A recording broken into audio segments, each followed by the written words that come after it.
Yo, yo, yo, yo, yo, yo, yo. Yo, yo.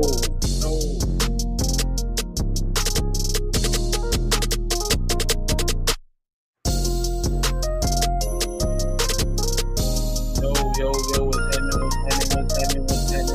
happening? We in this motherfucker, dog. Back for another Know Thyself Sundays. Be as you are, my nigga. Be as you are. We done missed a couple Sundays, man, because hey, you know what? I told y'all I'm having that little one, so a lot of preparation has been going on. Proper preparation prevents poor performance. This is what they told me. So we be getting properly preparational, doing the standard operating procedures. You know what I'm saying? Sir and Pick, what's happening? What's happening? Rose of motherfucking Flame, my dog. Much love to you, Rose of Flame. Much motherfucking love. My God. We in this motherfucker today, man. So I said before, just beginning a lot of preparation going. Like right now, I'm waiting on a bid to be delivered and all of that shit, man. So got to stay on the lookout for that. But yeah, we live. We here to do this Know Thyself Sundays. Let's see. Okay, look like we live on Facebook, IG. Can't do TikTok, but good to see the family here, man. Good to see the family here. Good to see the motherfucking family here.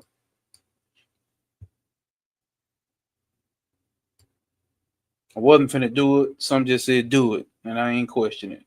Said fuck it. We here. Daddy do that, motherfucker. He said, Daddy do that, motherfucker. It's coming, man. It's coming right down the pipeline. I supply the whole city on a pipeline. Out of the Montana. But shit, man. It is what it is. I'm ready to see how this shit finna be, bro. It's gonna, my thing is like it's gonna be dope as hell to watch how the elementals start to form. What I mean by that, because what do we understand about the mind, right? Let's see if we can push this back. What do we understand about the mind, right? The mind is nothing but the 5 elements. So I'm about to literally watch a whole mind start to develop.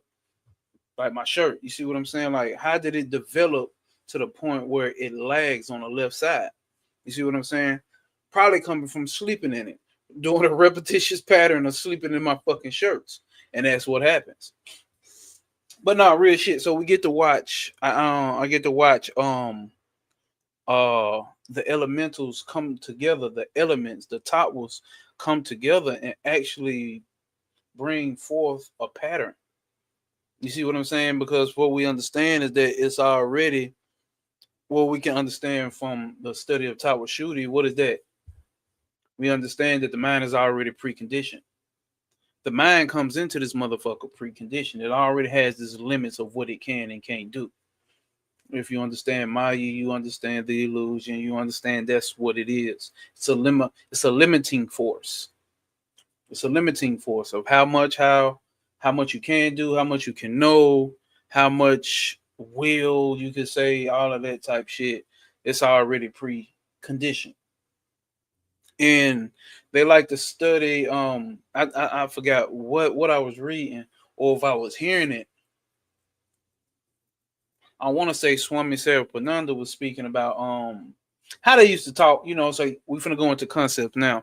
How they used to speak about how ones who got the so-called knowledge, you know what I'm saying, for lack of better terms, for ones who got the so-called knowledge, if they had kids or whatnot, it would be passed down through the genetics, shit like that. You know what I'm saying? And it's like, damn. Let's say if I do get caught up in that type shit, it's like, damn, okay, I had this little nigga right after nigga understand non-duality. Right after nigga get the understanding of know thyself. Let's see. This nigga can come in and don't know nothing but buying pussy. This nigga can come in and don't know shit but playing the motherfucking game. He can come in and don't know shit but fucking anime. You know what I'm saying? But who knows? Really, you know what I'm saying? He can do whatever the fuck he desires to do. And as a matter of fact, it ain't he will. You know what I'm saying? The kids will do whatever the fuck they desire to do. You know what I'm saying? Of course, it'd be cool if he get on this type of shit. You know what I'm saying? But if not, still my little nigga. Okay, all right. Marcus said he'd be right back. Peace, Zero, the Mexico hero. Much love and blessings. I was just thinking about that. Of course, it'd be cool. I was thinking about some shit I heard Trav say a while back, like, because I know Trav got a child, son as well. And he was like, if my son decides to get into this type of shit, you know what I'm saying? What better place for him to learn than his fucking daddy? You see what I'm saying? Like our dad teaches, go to school, get your lessons, and you know what I'm saying, and make money and take care of the household. That's what a man supposed to do. You know what I'm saying? But no, how rare is it that you get your daddy to sit your ass down and talk to you about some shit like this? Obviously, you know what I'm saying? We come up, go to church with your grandmama type shit. You know what I'm saying? Or maybe your daddy was a pastor and a super strict preacher or whatever the case may be. Everybody gets more of that. So then getting some direct knowledge, where direct will be for yourself, lowercase self, but getting, what I'm saying, getting this type of shit, getting primed for this, because this type of information is not for kids. This type of information is barely for fucking adults. You see what I'm saying? I know y'all see what the fuck I'm saying. This type of information is barely for adults, so it's not wise to give it to your kids. Why is that? Because they need to have experience already. This shit means something to us because we have come under the skies of being a human being, going through physical human being experiences, and then come to a point where, like, I wonder why we go through this. Who the fuck am I? Why is this and why is that? You got to at least get to that point to wonder the fuck why before any of this type of information even makes sense. But I digress. Let's see what Rosa Flame said. We about to pull a session up because we got something good to talk about that day.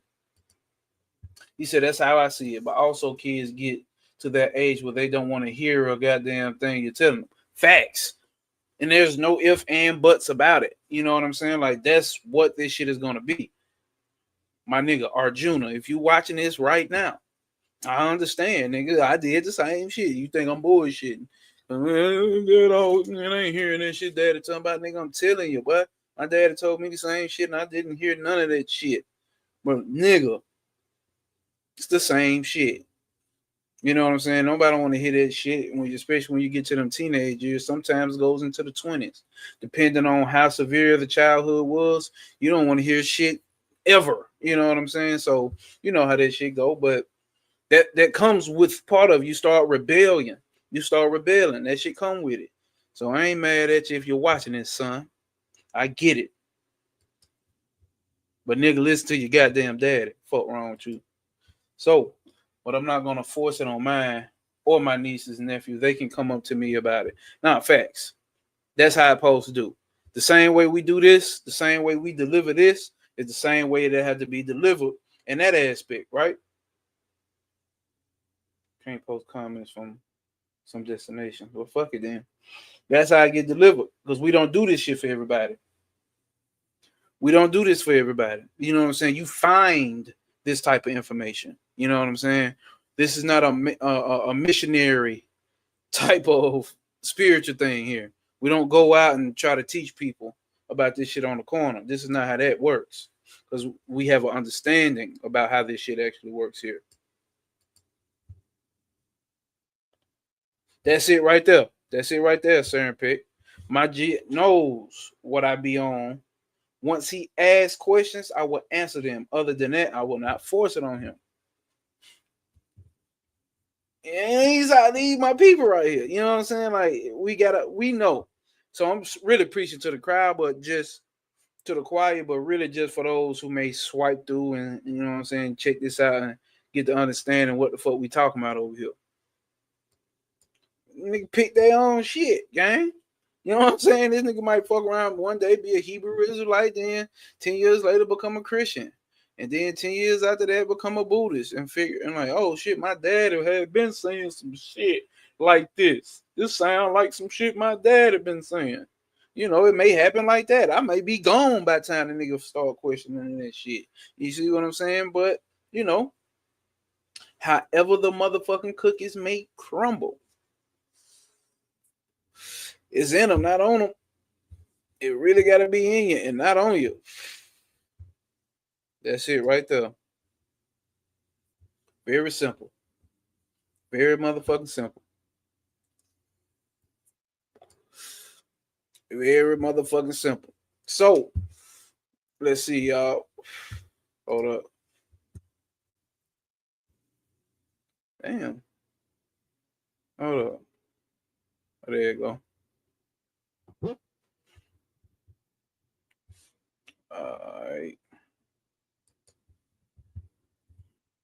We finna go and get into it. And here we go. Maybe we get into some shit like this today. Get into some shit like that today. Let's see. So, bow. Chapter 12. Chapter 12. What do we finish off? Let's see. What do we finish off in chapter 11? When we was talking about the mantras and the japas. The dude said, okay, let's read this. Let's go back.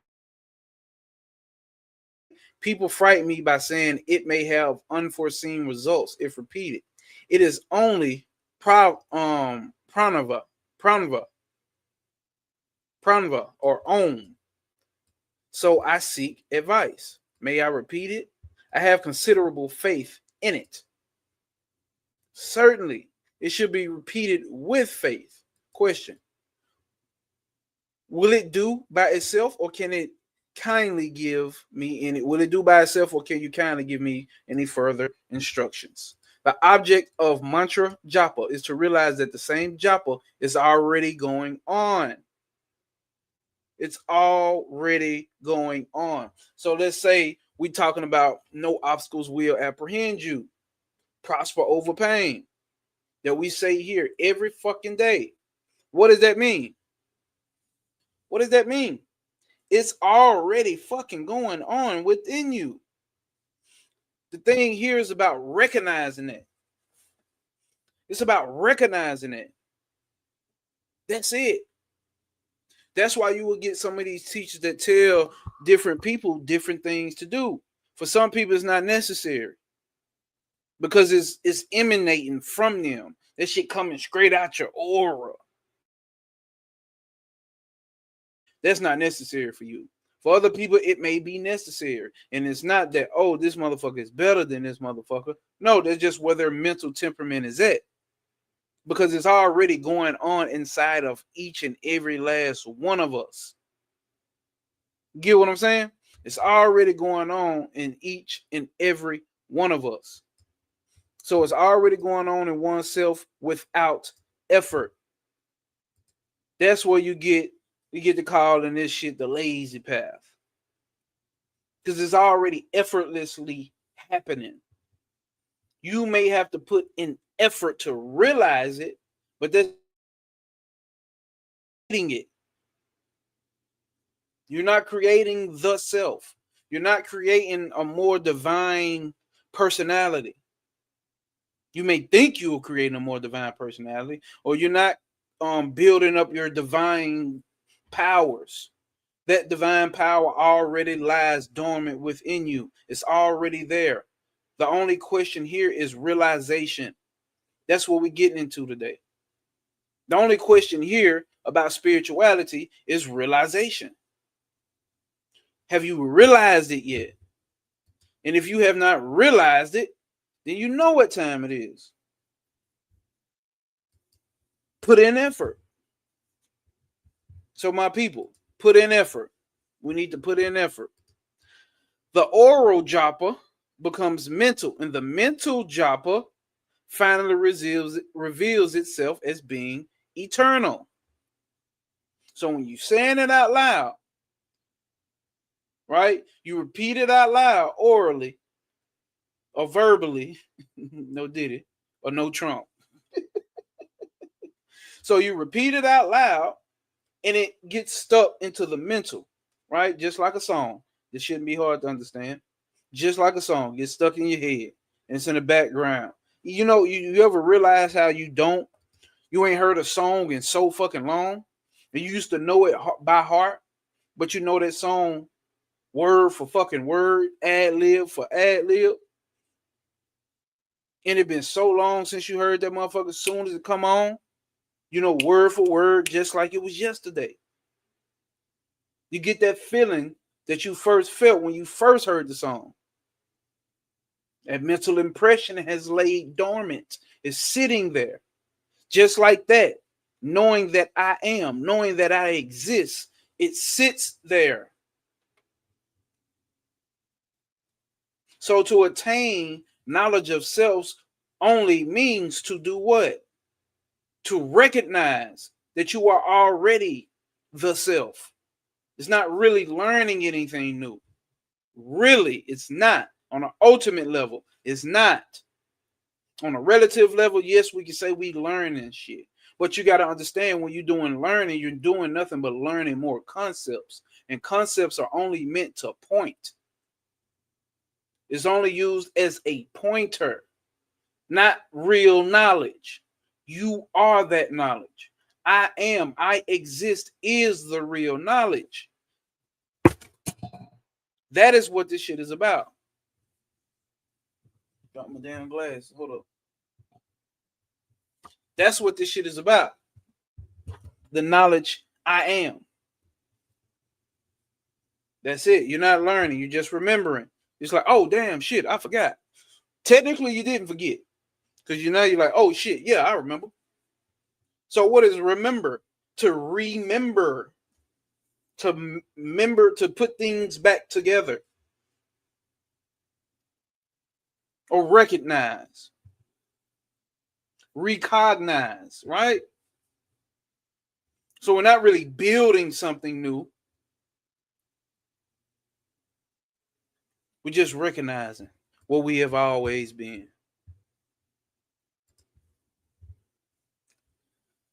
So the oral japa becomes a mental, and the mental japa finally reveals itself as being eternal. That mantra is the person's real nature. That is also the state of realization.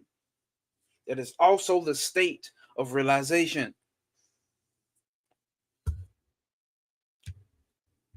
Question: can bliss of samadhi be gained thus?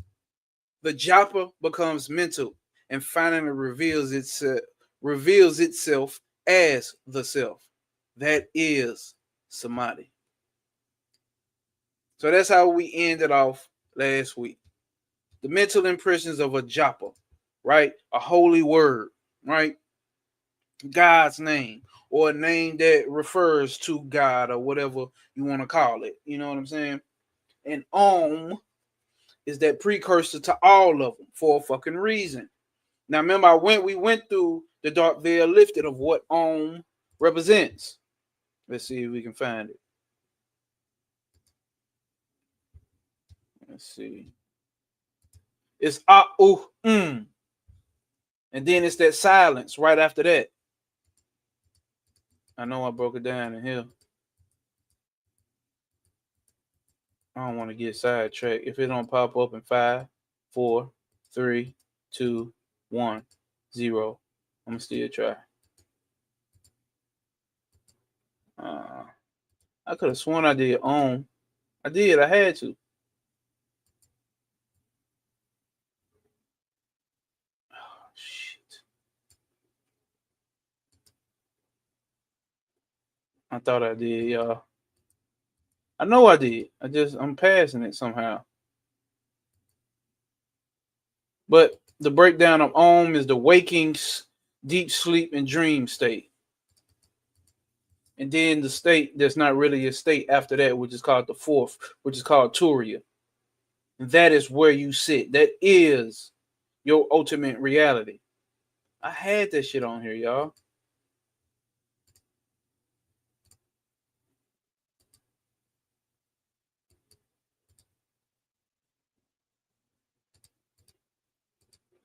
Oh, there you go, right there. There you go, right there.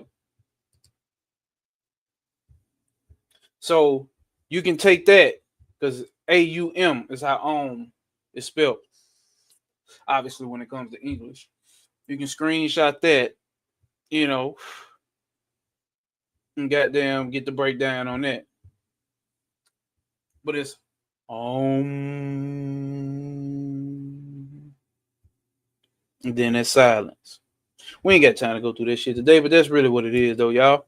So, why the fuck was I bringing that up? Fuck was I bringing that up for? I don't even remember. But anyway, let's get into it. So, what is the life in the world for a Gyani? For one who is recognized, who has recognized themselves as knowledge, as the self, knowledge, consciousness, Brahman, whatever the fuck we want to call it. One who has realized himself as that. God, for lack of better terms. One who has realized himself as that. Oh yeah, the Joppa. Appreciate that, Rose of Flame. Yep. So repeating that. Because that's what the dude asked in the last what's the name? He was given the basic mantra. It sounds basic. Maybe some people want some real high level shit, but you're not knowing that Om is the highest level. I hate using that term, but in this sense, let's just use it like that. So he was given the japa of Om. He was given the mantra and told to do japa with the mantra.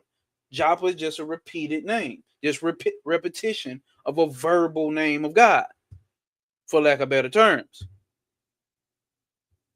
That's why we went to Om, because there's a hidden, deeper meaning behind the word Om: waking, dreaming, and deep sleep. And then the fourth state, which is called Turiya, pure silence. But here's the thing about Turiya. Turiya is always there. You see that back there? You probably can't even see my damn, what's the name? But at the top, can't see my cursor. But it's always there. It's never not there. All of these three states come out of silence. Your true nature is that silence. And you don't, what I found is you don't want to try to get on an intellectual search to try to find silence and quiet the mind forcefully. You don't have to.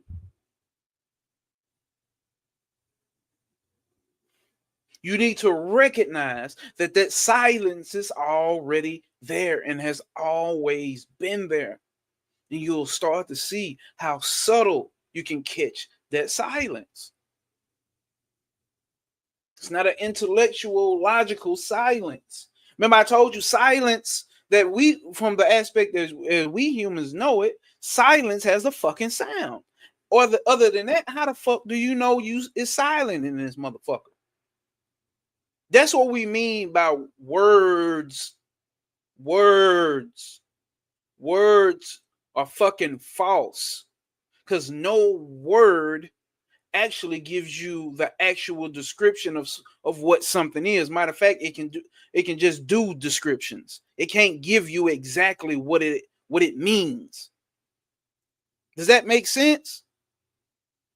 That's why when you see shit like all words are false, all knowledge is false, because all knowledge is nothing but concepts. the knowledge that we understand as normal human beings. Oh my God, or that's a demon, and then here's this dimension and this reality, and this and this and this and that, and a breakdown of 7.264, you know what I'm saying, magnitude across the earth and the circumference of all of that shit is false shit. I'm not saying don't learn it. I'm not saying none of that. Remember we had the trust in Jesus dude coming on here trying to go back and forth and intellectually. This type of shit is not from him. This is not for him in his current state of ego and logic. It's not going to make sense for him.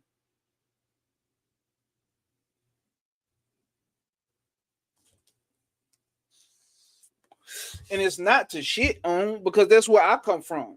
That's where we come from. You have no choice. You damn near have no choice when you're a human being in this fucking world.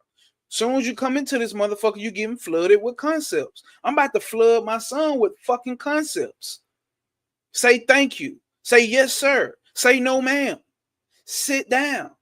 Throw that away. Flush the toilet. Don't piss in the bed. Whatever the fuck parents do.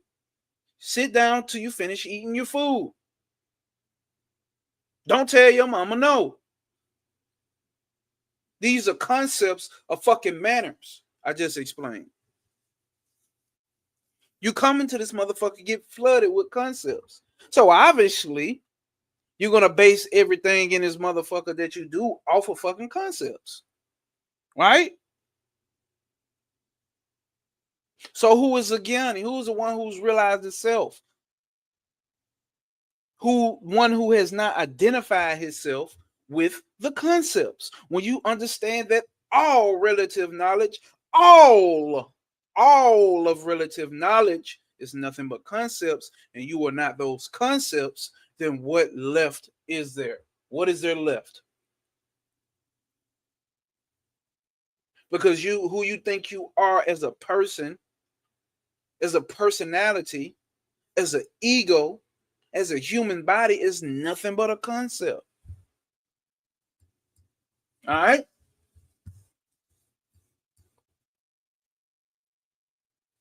Cool, TGS, what's happening, gang? What's happening?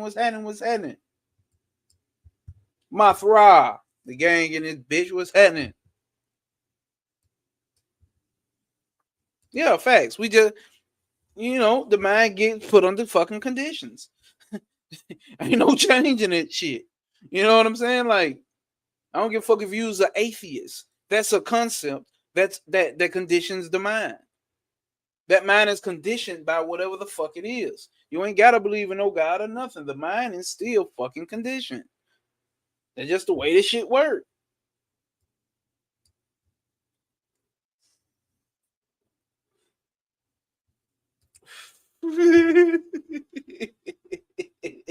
That motherfucker will put 12 different types of spiritual titles in their bio. Imagine how many fucking concepts they gotta break through. God damn, my boy. God damn. You know? We finna go on and get into it though. Where we at with this shit? Let me see. Okay, we taking that one back off. We'll bring it back up when it's needed. When it's needed. Okay. Look. So today we get into chapter 12, life in the world, right? There is a well-established Hindu tradition. Remember what are traditions? Traditions are nothing but fucking concepts. Traditions are nothing but concepts.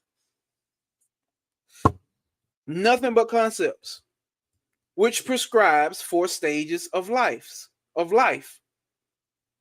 Ashrams for serious spiritual seekers. Asramas, because it's not ashrams. Ashrams is the place where they stay and study and all of that. So, obviously, in Hindu tradition, this is what they have set forth, right? To condition the mind for certain concepts. Let's get into it. A brahmacharya, which is a celibate study. right? So you get those ones. I'm not having sex. I'm not fucking. I ain't doing none of this. And I don't want to own nothing. And I don't want to do none of that. We finna go through it. Let's do it. Along study prior to marriage. So before marriage, you can't be married but to become a brahmacharya. Usually in an institution which specializes in Vedic scholarship. So that's what they would go through. You see what I'm saying? That's what they would go through. We don't get that in America. Not that saying that ashrams don't exist in America, but typically for us growing up in a Western world, that's not the case. You can completely run away from your parents' home and go become a brahmachari over there. Right? And then we have Grihasta, the second stage, right? Marriage and family. At the conclusion of his studies, the aspirant is expected to marry and to discharge his business and household duties consensuously. Attachment to them. All right. Van Prasta, a forest hermit. So one would be like, I'm going to hermit mode, right? So when all family obligations have been fulfilled, which usually means when the children are married off, right?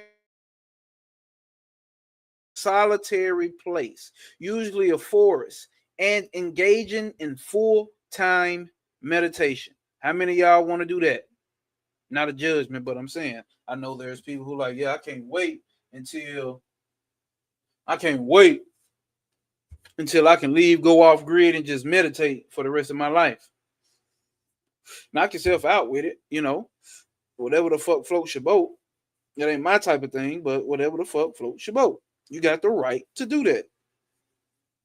But let's continue. Sannyasi, all right, a wandering monk, right? Beggar. Trying to degrade them, but that's what they talk about being a wandering monk and begging for your food. In the final stage, the seeker drops out of the world completely and becomes a wandering mendicant monk. Mendicant monk, having no material, social, or financial entanglements. The sannyasi has theoretically removed all the attachments which previously impeded his progress towards self-realization. Listen, theoretically. Yo, Signai 999, because I can't say the rest of the words. Peace, appreciate you coming back. Let's see what Rose of Flame said. It might make a sh sound. They don't have the marks on any of the letters to let you know for sure. Oh, you talking about the I get what you're saying. Excuse me. This is how the path unfolds in the book. Siddhartha, one of my faves. Okay.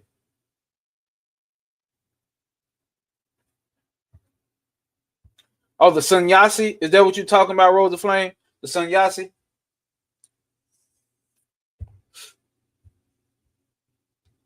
Only way I can pronounce it so much because I done heard it repeated so goddamn much. All right. So this time honored structure. Oh, mendicant. So that mendicant word actually means beggar. See? Okay. The mendicant monk, the beggars. See, over here, you can't do that shit. Get a job, bum. You niggas won't even give a nigga a dollar. How you know these ain't monks at the goddamn store asking your bitch ass for a dollar? You know what I'm saying? Come outside when you come out the store near you got some change. How you know these monks ain't asking you for a motherfucking pack of cigarettes? You know what I'm saying? You niggas ain't shit. Don't even want to get a man a dollar. If you ain't got it, you ain't got it. But goddamn, this time honored structure sustained the common ending. Hold up. This time honored. This time honored structure sustained the common Indian belief that it was necessary to abandon one's family and to take a meditative life of celibate asceticism if one was seriously interested in realizing the self. Sri Ramana was asked about the belief many times, but he always refused to endorse it. Why? Now, obviously, he's going to explain why, but my understanding is why because it's theoretical detachment. This is what I get to talking about when I'm telling people about detachment. You think you're detaching because you're physically removing yourself from shit. But the real detachment happens here. It's understanding here. We're talking about understanding that all those things you cannot be attached to. You have never been attached to any of those things. Why? Because at one level, I'm none of those things. At a higher level, I am all of these things.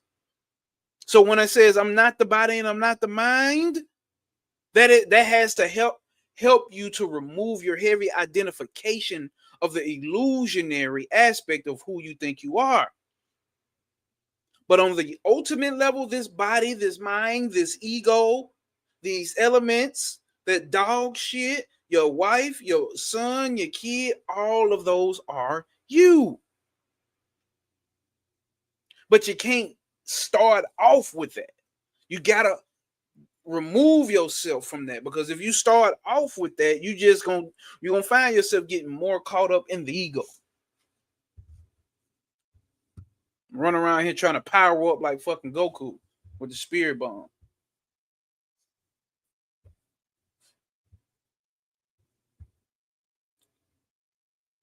Oh yeah, yep. That's the Buddha, right? That's the Buddha. He became the Buddha. That's why philosophy, wisdom, inquiry. That's the many whys. Gotcha. Dropping the beliefs of attachment. We are the essence. That is true. If I understand what you're saying correctly. So I'm sorry. But like I say, the illusion is false in its perception. It's an illusion because how it's perceived is false.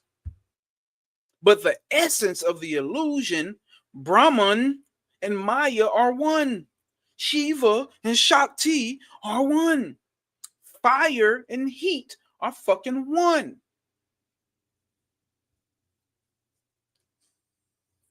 But you have to come to this understanding first. So the illusion is false because of the way we perceive it. How do we perceive it? Through our five senses. That's another one. But y'all know we get into that shit over here. Hence questions. The things, and things is thoughts. A thought ain't nothing but a goddamn thing. Yeah, it'd be weird to me how the majority of these spiritual people just miss that point entirely. And I understand it because it's the intellect. Like I say, we live in an age of the artificial intellect. The intellect is artificial itself, right? If the intellect is an artificial aspect of consciousness, we live in an artificial. We live in the age of AI, artificial intellect. Like it's a real intellect, but anyway, that you can ponder on that shit if you want, but it's the intellect, right? It likes concepts to attach its identity to, right? We got to understand that. All right. Where am I at? All right. So Sri Ramana would never prescribe for people to go through these stages. He's going to get into it. And I think that's what we started off here. I was explaining that, but let's get into it. He constantly refused to give his devotees permission to give up the worldly responsibilities in favor of a meditative life. And he always insisted, he always insisted that realization was equally accessible to everyone, irrespective of their physical circumstances. Do you hear this? He constantly refused to give his devotees permission to give up their worldly responsibilities. You niggas be trying, motherfuckers try to use spirituality for escapism. It's just an illusion anyway. I ain't got to do this. I ain't got to take. It's just an illusion anyway. It's just an illusion anyway. That sound familiar? Ever been there? I've been there. I tell you, I've been there. I've been there. Didn't last long because I had a nigga like Panic.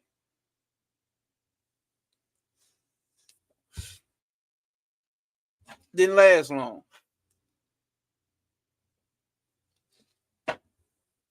So you don't give up your worldly responsibilities in favor of a meditative life. And he always insisted that realization was equally accessible to everyone, irrespective of the physical circumstances. Instead of advising physical renunciation, he told all his devotees that it would be more spiritually productive for them to discharge their normal duties and obligations with an awareness that was no individual I performing or accepting responsibility for the acts which the body performed. You have to hear that. We're about to read that shit again.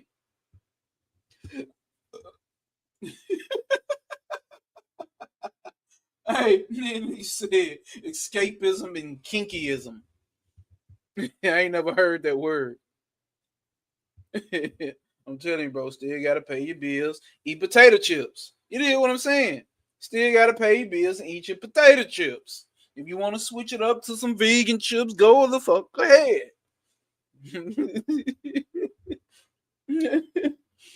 So he says, listen closely. Stop typing right now, y'all. Just listen to me. Just listen.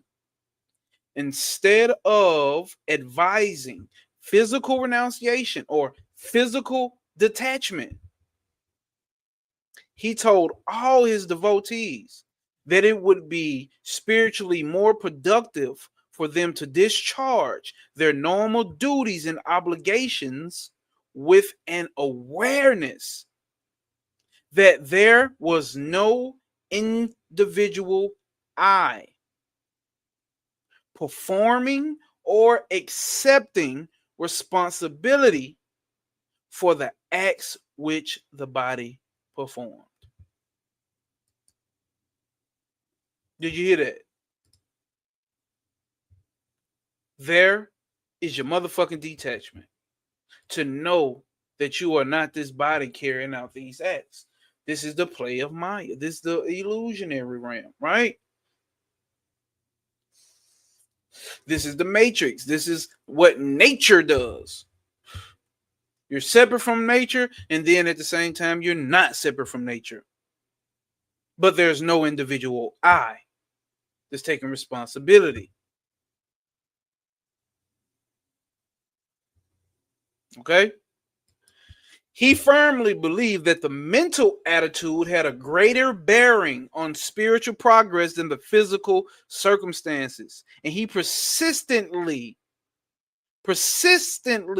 discouraged all questioners who felt that a manipulation of their environment, however slight, would be spiritually beneficial. I'm going to read that again. He firmly believed that the mental attitude had a greater bearing on spiritual progress than physical circumstances. And he persistently discouraged all questioners who felt that a manipulation A manipulation. For all the questioners who felt that a manipulation of their environment, however slight, however minuscule, y'all know I fuck up with my words, however minuscule, however small, it wouldn't make no difference. It would not be more spiritual beneficial. It's here, right? Even though we're not the mind. Understand this. Understand what he's saying here. Understand what he's saying here. Matter of fact, let them with ears hear this shit. God damn it. The one physical changes he ever sanctions were dietary. So he finna get into that. The physical changes that he ever sanctioned, the only physical changes he ever sanctioned was dietary. And we all know why. He accepted the prevailing Hindu theory of diet, which claimed that the type of food consumed affected the quantity and quality of one's thoughts. And he recommended a moderate intake of vegetarian food, the most useful aid to spiritual practice. So he did sanction having a better diet. He did. So, and he gets into that in this chapter, right? The Hindu dietary theory, which Sri Ramana endorsed, classified different foods according to the mental states that they induce. Let's get to it. You see the Sattva, Rajas, and Tamas, right? You see the three gunas, right? So Sattva, purity or harmony, right? Dairy, produce, which don't work for me. Fruit, vegetables, and cereals. Look at me. We go to my grandmama, cereal. Go on there and get that cereal. Eat you some cereal. So fruit, vegetables, and cereal are deemed to be sattvic foods. A diet which consists largely of these products helps spiritual aspirants to maintain a still, quiet mind. I'm not against this, y'all. Just in case if y'all asking. I just don't believe motherfuckers who think they more superior because they eat better. But anyway, Rajas, activity. Rajistic foods include meat, fish, or hot and spicy, such as chilies, onions, and garlics. Ingestion of these foods result in an overactive mind. Okay?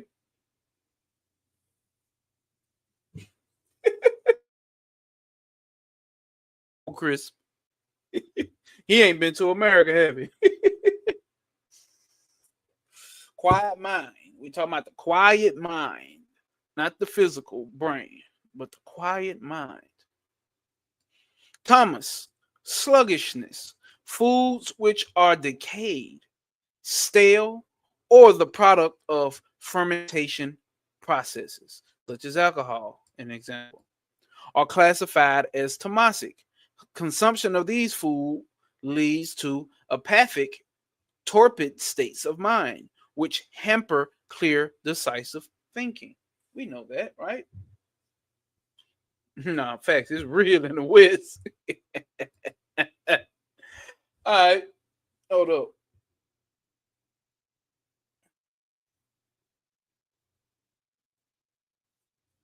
So let's begin it, y'all. That's the overview of what we're about to go through. Let's do it. Let me hit my water.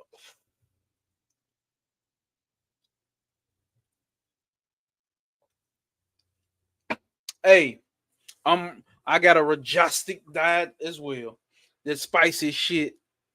All in my shit. I know you ain't talking Sri Ramana. Goddamn, the whole Indian culture built off spices. But you know, I believe what he said is true. I believe it. Question. I have a good mind to resign from service. I have a good mind to resign from service and remain constantly with Sri Bhagavan. Bhagavan is always with you, in you, and you are yourself Bhagavan. To realize this is neither necessary to resign your job nor run away from home, nor run away from home. Renunciation does not imply a parent divesting of costumes, etc., but renunciation of desires, affection, and attachment. And attachment. There is no need to resign your job. Only resign yourself to God, the barrier of the burden of all. One who renounces desires actually merges into the world and expands his love to the whole universe. Expansion of the love and affection would be a far better term for a true devotee to God than renunciation. For one who renunciate renounces the immediate ties actually extends the bonds of affection and love to a wider world beyond the borders of caste, creed, and race.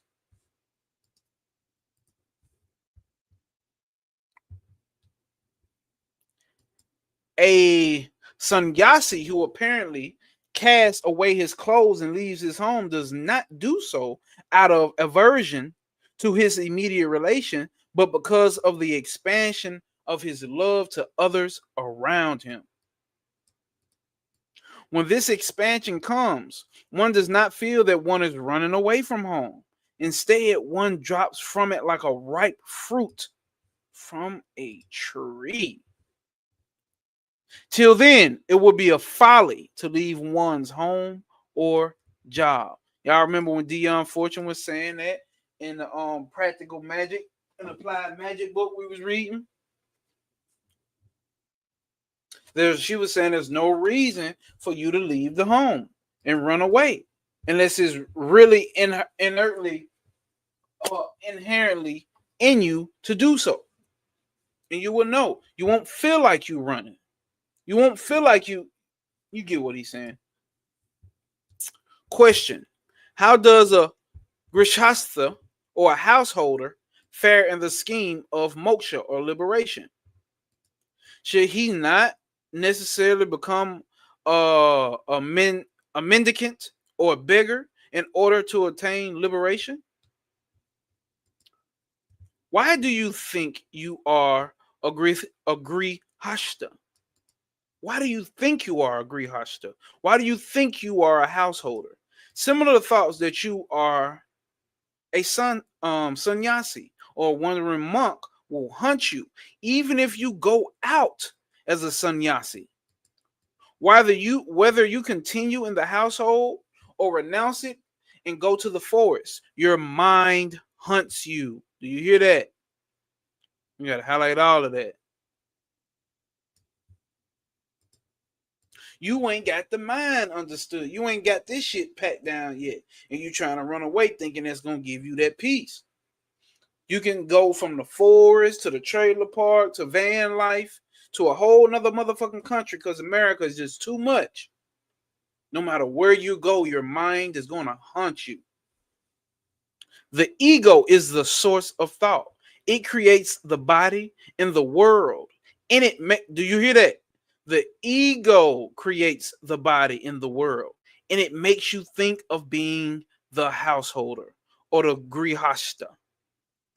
If you renounce, it will only substitute the thought of sannyasa or sannyasi for that of a householder, and the environment of the forest for that of the household. Now the forest has become your house. You still ain't changed nothing. Ain't nothing really changed. Now the forest has become your house.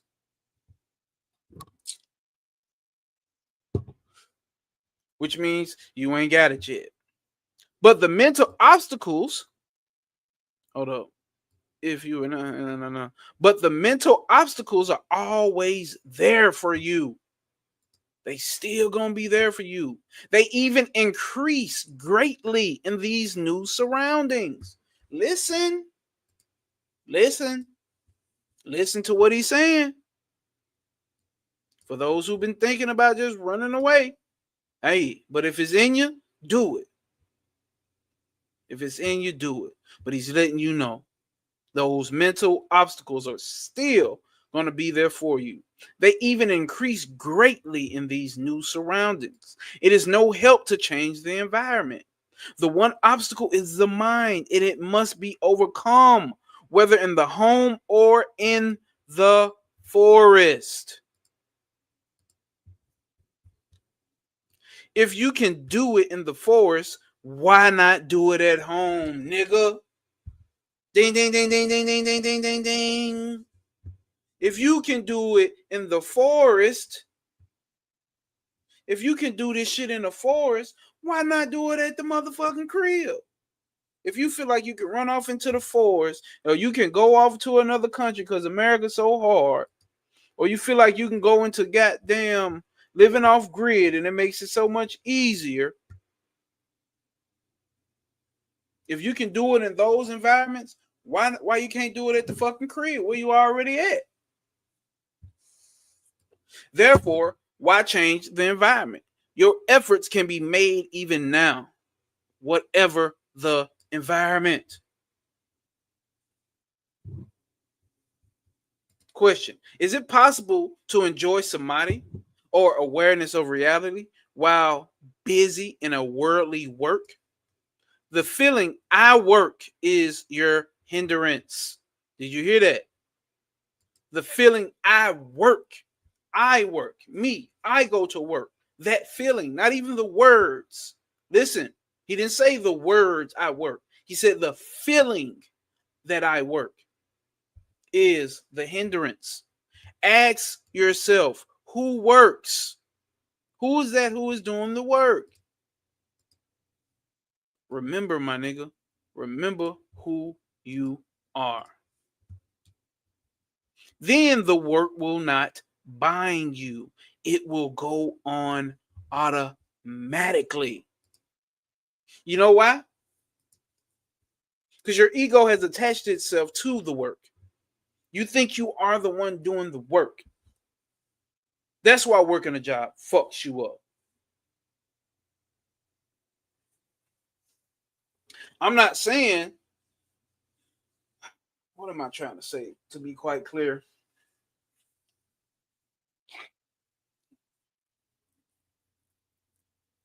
fuck it, man. He said it, man. The work won't bind you once you understand and ask yourself who is actually doing the work. You think you are this mind and you think you are this body. That's why. That's why the work binds you. I mean, yes, that's how the work binds you. But if you remember who you are, then the work will not bind you. Not the body, not the mind. It will not bind you. It will go on automatically. Make no effort either to work or to renounce it. It is your effort which is bondage. I don't think you've ever heard that before, right? Putting forth effort is your actual fucking bondage. Putting forth effort to detach. Putting forth effort to believe that I am this body doing the work. That's your fucking bondage. That's the only thing you need liberation from. What is destined to happen will happen. If you are destined not to work, work cannot be had, even if you hunt for it. If you are destined to work, you will not be able to avoid it, and you will be forced to engage yourself in it. So leave it to the higher power. You cannot renounce or retain as you choose. He's trying to save you a lot of fucking grief there. Let's see. They see Ramana and they think they can do what he do or live. See, and that's the thing though, right? Because people get caught up in seeing a human body, and that's what he keeps trying to tell them. Because what did he start this off as? Right here. Listen, right there, right, Rose of Flame? I have a good mind to resign from service and remain constantly with Sri Bhagavan. Because you think Sri Bhagavan is separate from you. So that means he's showing you, right, that statement, just hearing somebody say that, you already know they have a heavy identification with the body and the mind. Why? Because once you've understood, you understood that Bhagavan, or you understood that Ramana, Sri Ramana Bhagavan, or Sri Ramana Maharshi is not a separate fucking person. He's not a person. You're not a person. Bhagavan, Ramana, Krishna, Brahman, God, consciousness is all the same motherfucker. So by you coming with that, by that person coming with that level of understanding, you've already missed the punch. Right. Thomasy, motherfucker. Facts, sir, and Peggle, they get caught up in experiences. Bhagavan questioner says, Bhagavan said yesterday that while one is engaged in search of God within, outer work would go on automatically. Right? In the life of Sri Chaitanya, it is said that during his lectures to students, he was really seeking Krishna within and forgot all about his body and went on talking of Krishna only. This is right. This raises a doubt as to whether work can safely be let or left to itself. Should one keep part of one's attention on the physical work? Let's see what he says. Bam.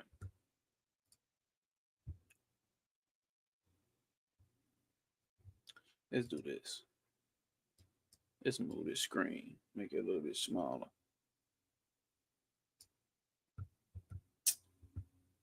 So is it important for one to keep one's attentions on his physical work? Here's the answer. The answer that really ends it right there. The self is all. Are you apart from the self? Or can the work go on without the self? The self is universal, so all actions will go on whether you strain yourself to be engaged in them or not. The happening is happening. Why you think I keep saying, oh, you think you doing something? Huh? The work will go on by itself. Thus, Krishna told Arjuna, my nigga, that he need not trouble to kill the Kauravas because they were already slain by God. It was not for him to resolve to work and worry himself about, but to allow his own nature to carry out the will of the higher power. Right? So for those who have not read the Bhagavad Gita, obviously it's told in a war setting. But once you really get the understanding of these things, it's not that Arjuna is actually killing fucking human beings.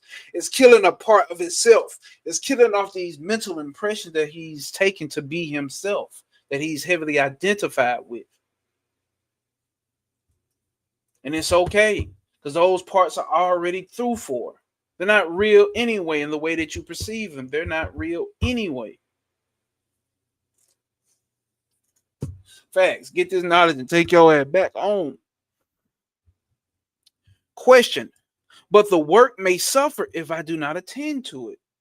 Here we go again. Attending to the self means attending to the work. Ooh. Fuck you talking about, boy? Because you identify yourself with the body, you think that work is done by you. But the body and its activities, including that work, are not apart from the self. What does it matter whether you attend to work or not? When you walk from one place to another, you do not attend to the steps you take, and yet you find yourself after a time at your goal. You see how the business of walking goes on without your attending to it. So also with other kinds of work. I gotta highlight all of that. I'll underline all of that. Fuck it. Hope y'all heard that. Question. If one holds the self in remembrance, will one's actions always be right? They ought to be.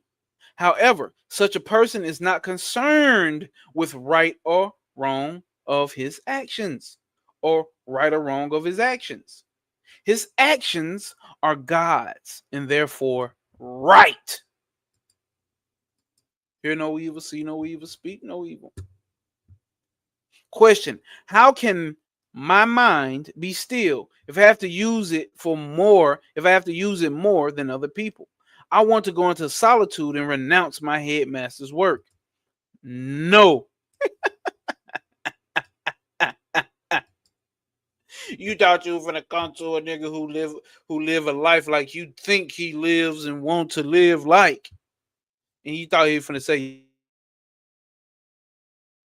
nigga told his ass, no. You want something too, old man? No. Boy, what I didn't tell you about coming around here playing with these people, bothering these people. Get your ass up. It's my bike, punk. Told his ass, no. You thought you were gonna come over here and get told you can go live in the forest and don't gotta do your job no more. He told your ass no. No. You may remain where you are and go on with your work. Why is he telling people this type of shit? Because you can hear in the language when people speak where they're speaking from. He's speaking from a level of fear. Because when you're ready for that lifestyle, there's no fuck questions to be asked. You're not going to anyone and asking them, "Can I do this?" Or asking, "Should you do this?" Do you ask? Do you get on here and say, "Hey, my gnosis," or "Hey, no way"?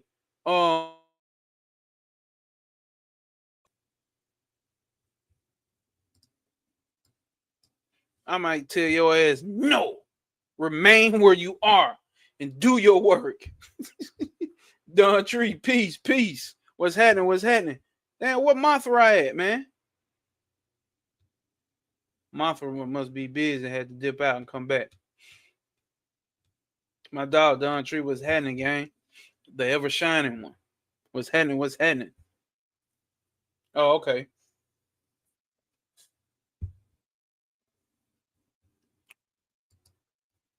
What is the? I don't know. For some reason, yeah.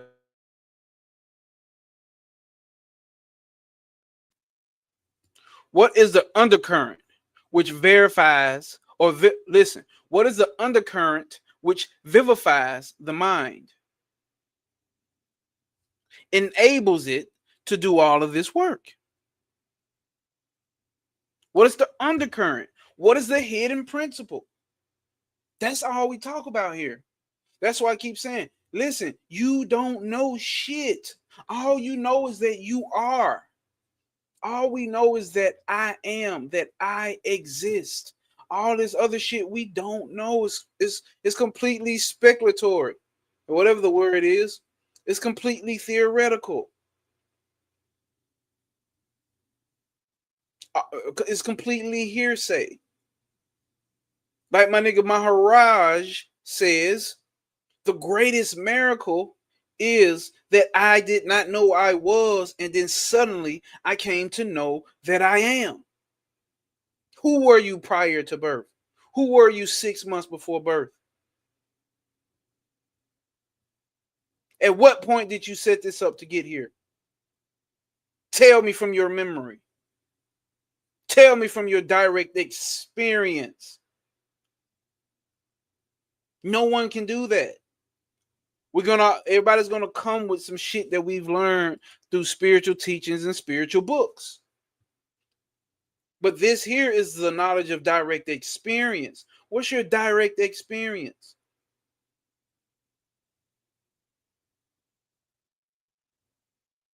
You did not know you were, then suddenly you knew that you were. Suddenly you knew that I am. I am is the undercurrent which vivifies the mind, enables it to do all of the work. You come from the one.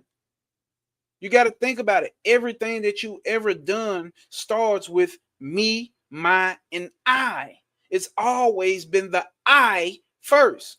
Obviously, a lot of what we're talking about is the ego, but nonetheless, it has always started with the I. But before you say the word I, watch, right? I'm about to have a son. Before he can even say the word I, there'll be an internal feeling or knowing that I am. So first, the I am, then everything else is secondary, or third dairy, fourth dairy, fifth dairy, dairy milk, whatever. That's what you niggas need to be paying attention to. Because that's all we know. That's why I say, I know nothing. So, what is the undercurrent which vivifies the mind, enables it to do all the work? It is the self. So, that is the real source of your activity. Simply be aware of it during your work. He's telling you the secret. I know you want some fancy shit, but they don't get no fancier than this. What's the ritual that we do here? What's my spiritual practice? Observatory mode. Go back into remember that I am. Sit with that. Stay aware of that. And it's not constantly like, oh, I am, I am, I am, I am. It's a realization that you know that you are that. Sit. Simply be aware of it during your work and do not forget it. Contemplate. There we go. What we say, this is the background. It's supposed to be running in the background. Contemplate in the background of your mind, even whilst doing work. That's what we've been pushing here. To do that, do not hurry. Take your own time. Keep the remembrance of your real nature alive, even while working, and avoid haste, which causes you to forget. Be deliberate. Practice meditation to still the mind and cause it to become aware of its true relationship with the self which supports it. Do not imagine it. Do not imagine it is you who are doing the work. Think that it is the underlying current which is doing it. Identify yourself with the current. If you work unhurriedly, hurriedly or recollectedly, your work or service need not be a hindrance. Or unhurriedly or recollectedly, your work or service need not be of hindrance.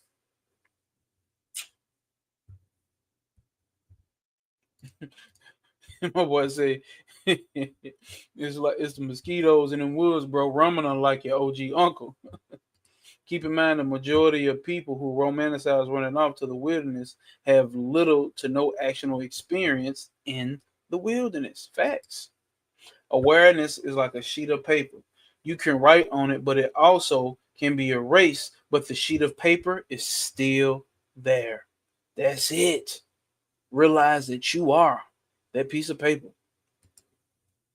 The mind and brain are deeply connected, but distinct. The brain is the physical organs, right? You can touch, while the mind is immaterial experience of thoughts. Facts. Consciousness and emotion beliefs that emerges from the brain activity, often seen through scientific, philosophical mind-body problem. And when you get into y'all can Google or YouTube something called the hard problem of consciousness. They trying to prove that it comes from the brain and they can't. Cosmic motherfucking puzzle piece. Standing on motherfucking P. What's happening? Let's get to it. Question. In early stages, would it not be a help to a man to seek solitude and give up his outer duties in life? Listen, Renunciation is always in the mind, not in going to the forest or solitary places or giving up one's duties. The main thing is to see that the mind does not turn outward but inward. So just make sure your mind is turning inward and not outward. It does not really rest with a man whether he goes to this place or that, or whatever he gives up his duties or not. It don't make a difference. All these events happen according to destiny. All the activities that the body is to go through are determined when it first come into existence. That's why I say, what is karma? Karma is the destiny for the body and mind. That's it. Not you, the self. It does not rest with you to accept or reject them. The only freedom you have is to turn your mind inward and renounce activities there. That's the only freedom you're gonna get. Question: but is it not possible for something to be a help, especially to a beginner, like a fence around a young tree? For instance, don't our books say that it is helpful to go into pilgrimages to sacred shrines or to get satsanga? Who said they are not helpful? Only such things do not rest with you, whereas turning your mind inward does. Many people desire to do the pilgrimage or satsanga that you mentioned, but do they all get it? Question: why is it that turning inward alone is left to us and not any outer things? Good question. If you want to go to fundamentals, you must inquire who you are and find out who is it, who it is who has freedom or destiny. Who are you and why did you get this body that has these limitations? Who are you and why did you get this body that has these limitations? Yeah, nigga he ain't had no response for that. Question: is solitude necessary for vichara? Or what's vichara? Vichara should be discernment or um inquiry, right?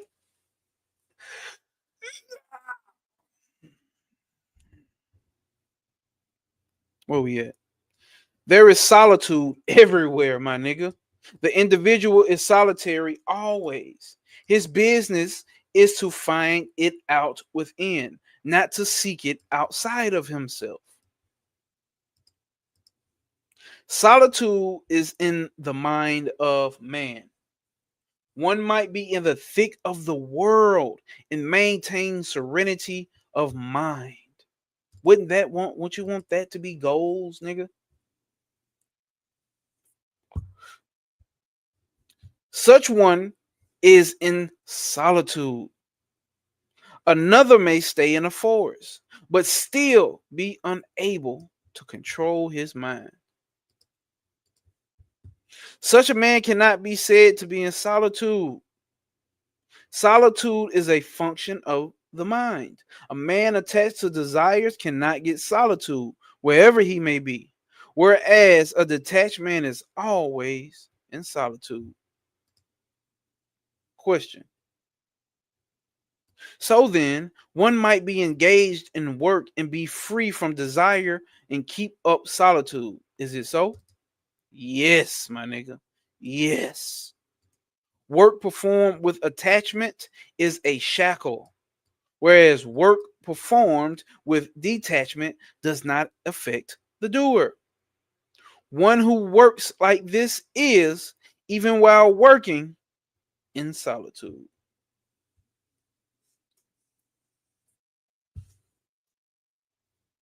Mm-mm-mm. Come on, huh? Question: everyday life is not compatible with such efforts. The questioner says, why do you think you are active? Take the gross examples. for your arrival here. You left home in a cart, took a train, alighted at the railway station here, got into the cart there, and found yourself at this ashram. When asked, you say that you traveled here all the way from your town. Is this true? Is it not a fact that you remained as you were, and there were movements of conveyance all along the way? Just those moments, just those moments are confounded within your own. So also are the other activities. They are not your own. They are God's activities. Sit with that. Sit with that. How can cessation of activity or nivritti in the peace of mind be attained in the midst of household duties, which are of the nature of constant activity? Here he goes. He says, as the activities of the wise man exist only in the eyes of the other and not in his own. Do you hear that? You trying to see a nigga who know he not the body and the mind from your perspective, and all you know is that you are the body and the mind.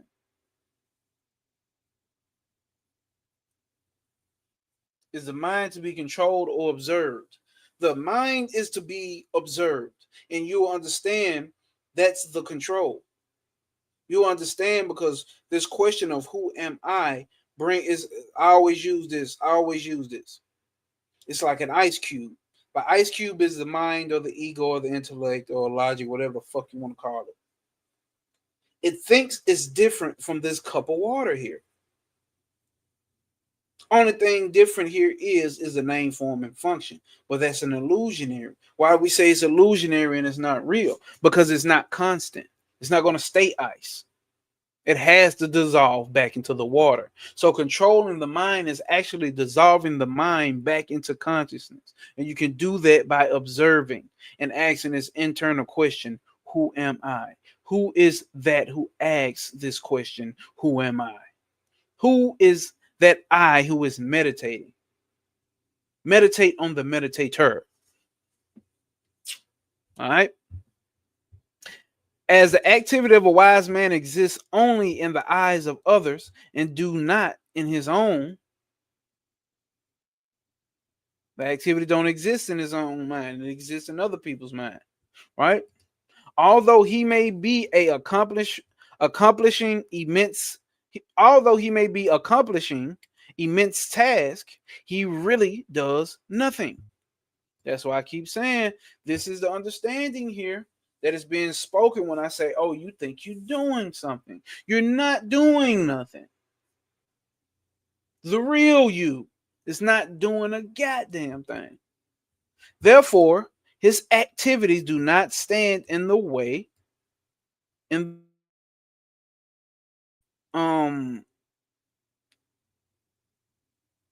intention what the fuck word is this? Inactition. What does that mean? Damn.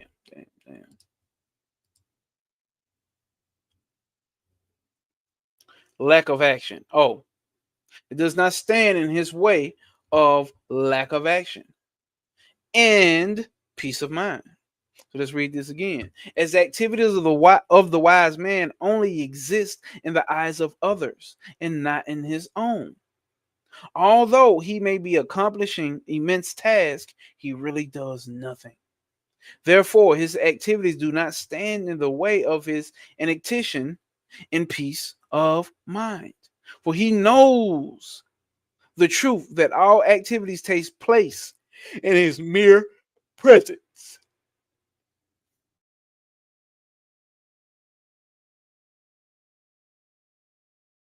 Witness of all activities taking place. Do you see? Do you see? Do you do you see the difference here? The difference is realization and a switch of identity.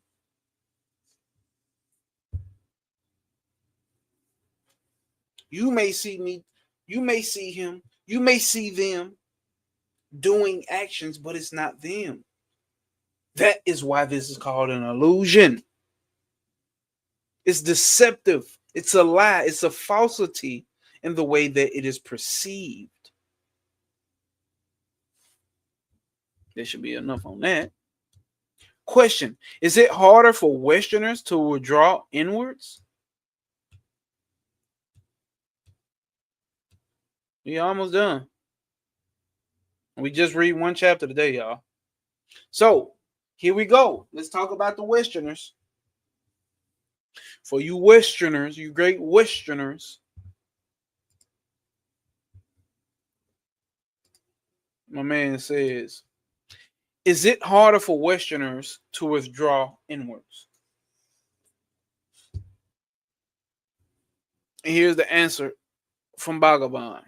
Yes. Do you understand why he would say that? That's why I keep talking about shit like the karma or dharma or whatever the fuck you want to call for the body and mind of the people in the West is different from those in the East. Remember? We had to get the illusionary nature of this place given to us through conspiracy theories. Like I told you, remember? But those conspiracy theories are tricky because they get you to point the finger at somebody. Right? They get you to point a finger at somebody. So going through those levels of, you know what I'm saying, conspiracy theories, which some may be not be conspiracies, they may not even be theories no more. They've been proven. Who the fuck cares when it comes to this type of shit? Something's different with the mind of a Westerner, and it's fucking obvious. We always talking about get it, get it, get it, get it. Go get the money, go get the money. Set up this business, do this side hustle, do 3, 4, 5, 6, 7, 8, 9 side hustles. Get this house, get this car, get this shit, do this shit, be this shit. You should dress like this. You know what I'm saying? Like, what the fuck? And what did I just explain? What he just said here. They are ragistic or ragisic, right? They are ragisic, mental overactive, and their energy goes outwards. Is that what we just not explained? That's the whole life of the Westerner. Nobody's thinking about sitting still. I seen a post the other day, motherfucker said, which we didn't share it many times. I done said it many times. It's not a flex to be like, I'm always grinding, always working, always doing this. You need fucking rest. And that's fucking obvious if you just understand the physiology of a fucking human being. You need physiology. I mean, you need fucking rest. I'm like, hell no, I ain't gonna never start rest. I'm gonna sleep when I die. Okay. Okay. Check. All right.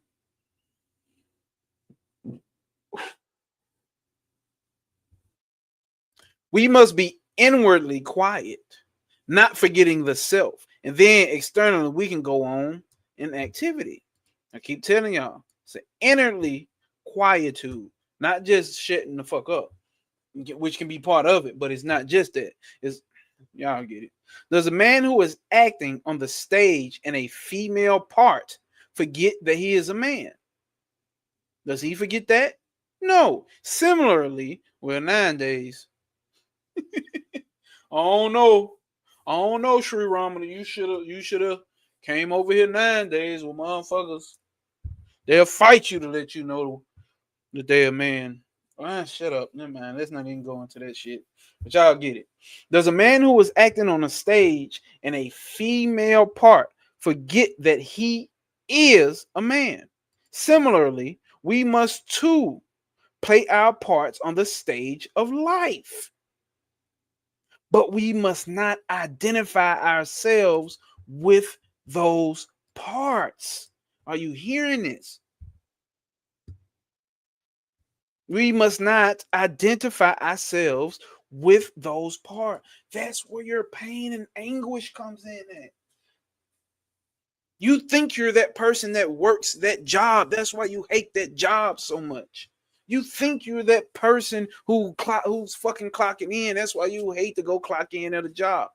You think you're that fucking business owner and that super entrepreneurial person, and that's why entrepreneurship is fucking hard.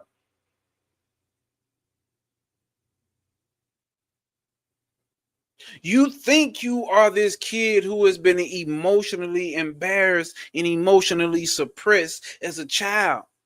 And that's why your relationships are hard, because you still think you're the emotional baggaged and fucking what's the name hurt person. Yes, those things ultimately they don't exist. Yes, those things exist, but once we start getting into things like this, we start understanding we are not those things, and you'll start to catch yourself still identifying with that. Me and my girl had a conversation the other day. Oh shit, peace, Hasaja, peace, peace from the motherfucking Middle East, and I caught some shit. Like I responded in a way, like not disrespectful, but I responded in a pattern that comes from, you know what I'm saying, that been deeply engraved in, well, oh, I'm a man, so you know what I'm saying, men gotta be like this. Like I sit here and talk that shit to y'all too, but I'm still catching myself as well. It's like, damn, like my woman ain't doing nothing but extending out what we call love as like we are one. You know what I'm saying? Then I had to catch myself. You know what I'm saying? I had to talk to my woman and apologize to my woman and also explain my point of view. Like, damn, I caught how the ego end up approaching or showing itself in that moment. You got to catch that shit, man.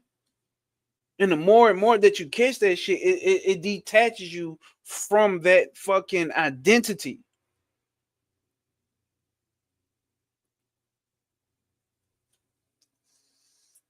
Hopefully that was very clear. But we're going to read that one more time. It is hard. Is it hard for Westerners to withdraw inwards? Yes, they are rajasic, which means mentally overactive, and their energy goes outward. We must be inwardly quiet, not forgetting the self. And then externally, we can go on with activity. Does a man who is acting on stage in a female part forget that he is a man? Similarly, we must play our parts on the stage of life, but we must not identify ourselves with those parts.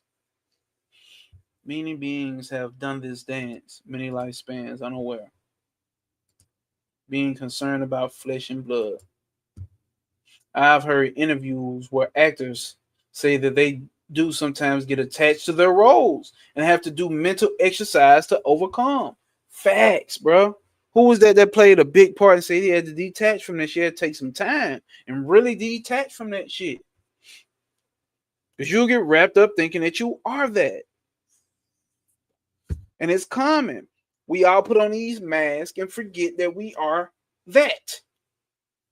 Or we think we are that and we forget that we are that ultimate that I am. We forget that.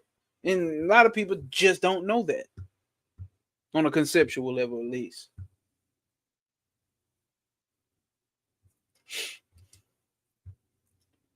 Facts, Rosa Flame. If he's a good actor, then while on stage, he does forget. Right. He does forget for the play. But in that backdrop, he ain't forgot who he is. And that's how we supposed to be.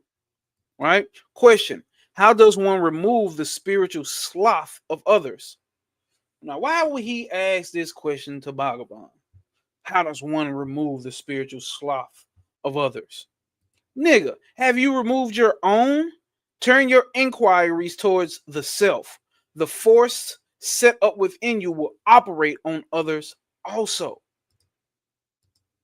What did we read from the Gospel of Thomas? What did we read? What did we read?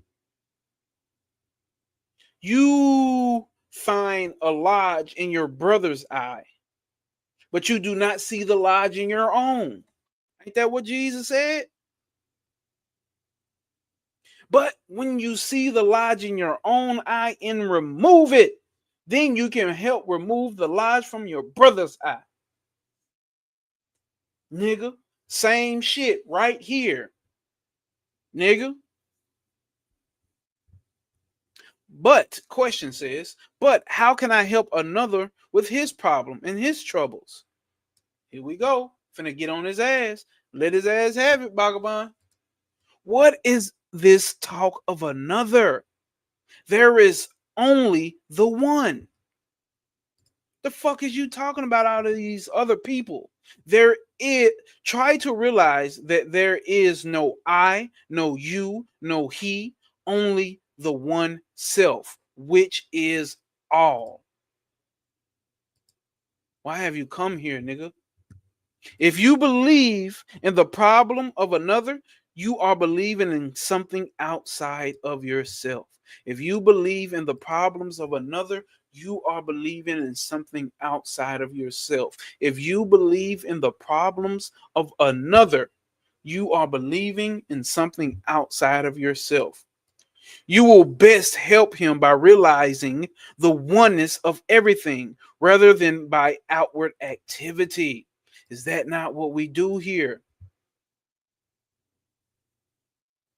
The best help, the highest level of love is getting one to realize this is all one, not on a superficial level. But there is no all. It's just this. It's just that. It's just the self. Coming into realization of that. You think you can, man, hey man.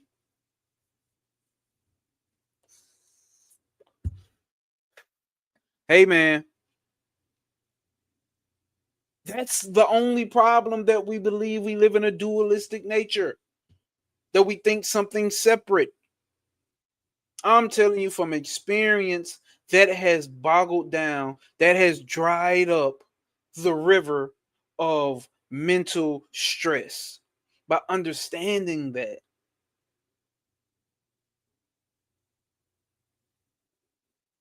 Had a disagreement with the motherfucker. I said what I had to say to that motherfucker, got smart with him, let it go, and was gone. And it never existed again. It didn't harbor on me. It didn't make me take that shit home.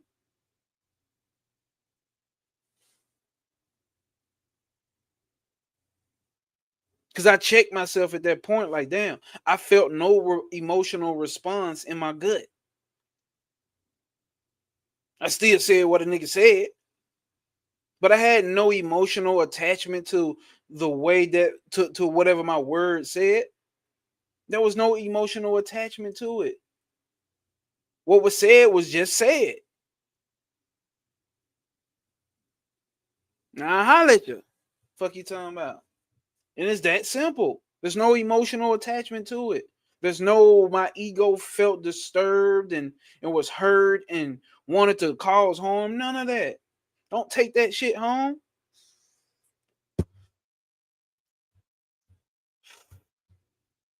Now we finna get into some shit. Pay attention. Facts. That's how you go into pocket dimensions. Don't let that shit fester in distorted realities.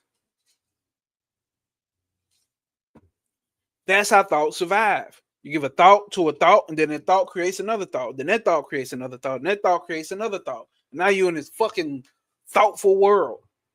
Be thoughtful. Now you are around this motherfucker being thoughtful. You full of thoughts. Look at your little thoughtful ass. Sit your thoughtful ass down somewhere, man. Sit your thoughtful ass down somewhere. Question: do you approve of sexual continence? Do you approve of getting some pussy? A true brahmachari or a celibate is one who dwells in Brahman. There is no question of desires anymore. He says, the questioner says, at Sri Aurobindo's ashram, there is a rigid rule that married couples are permitted to live there on condition that they have no sexual intercourse. Answer: what is the use of that? Check out what he's saying, though. I'm laughing, but check out what he's finna get into. So the student says, you know what I'm saying, do you approve of having sex? And if one is so-called brahmachari, he's celibate. And he dwells only in Brahman. So there is no question of any desires anymore. Then he comes back and tell him about this other ashram. This other ashram, they actually let people who are married and their families live there. They just can't have sex. And what does the teacher say back to him? Check this out. What is the use of that? If it exists in the mind, what use is it to force people to abstain? To abstain. What use is that?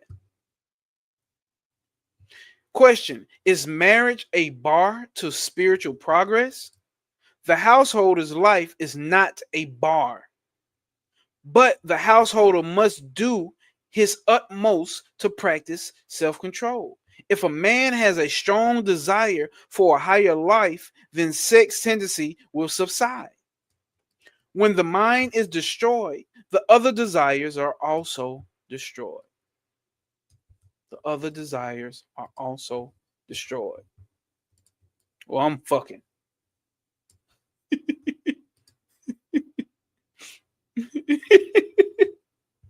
All right.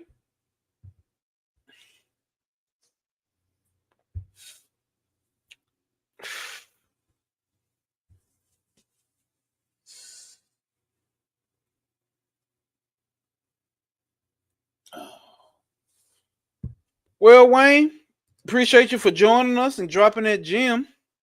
Appreciate you for joining us. Appreciate you for joining us. And that is based off of, now I even know after I just said what I said, I'm fucking, obviously I'm about to have a son. So that is based off of a person who does not come to a certain understanding, right? I would say that.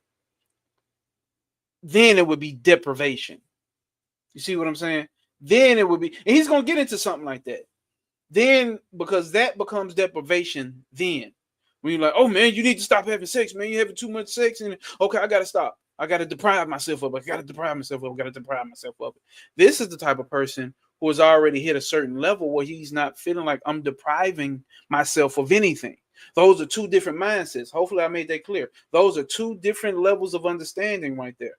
If there's nothing to deprive from. So I can't be sexually deprived, right? But in a hypersexual culture such as the West or America, then you have those serious psychological defects or effects.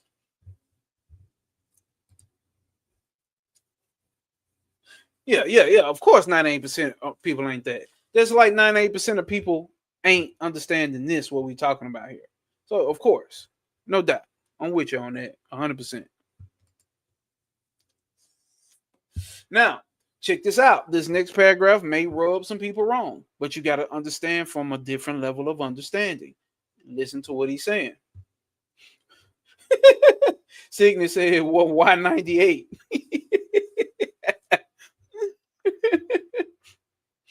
Hey,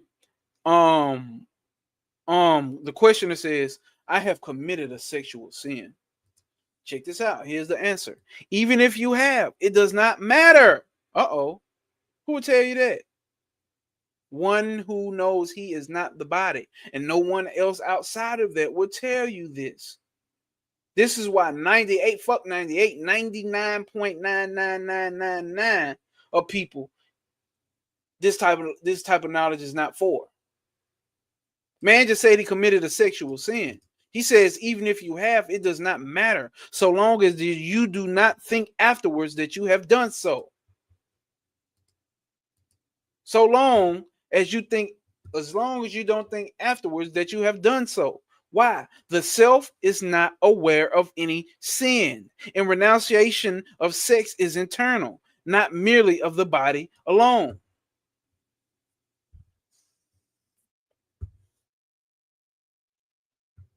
Hopefully they hit you. If not, let's continue. I am carried. Listen, questioner says, I am carried away by the sight of the breasts of a young woman neighbor, and I am often tempted to commit adultery with her. What should I do? Let's talk that talk.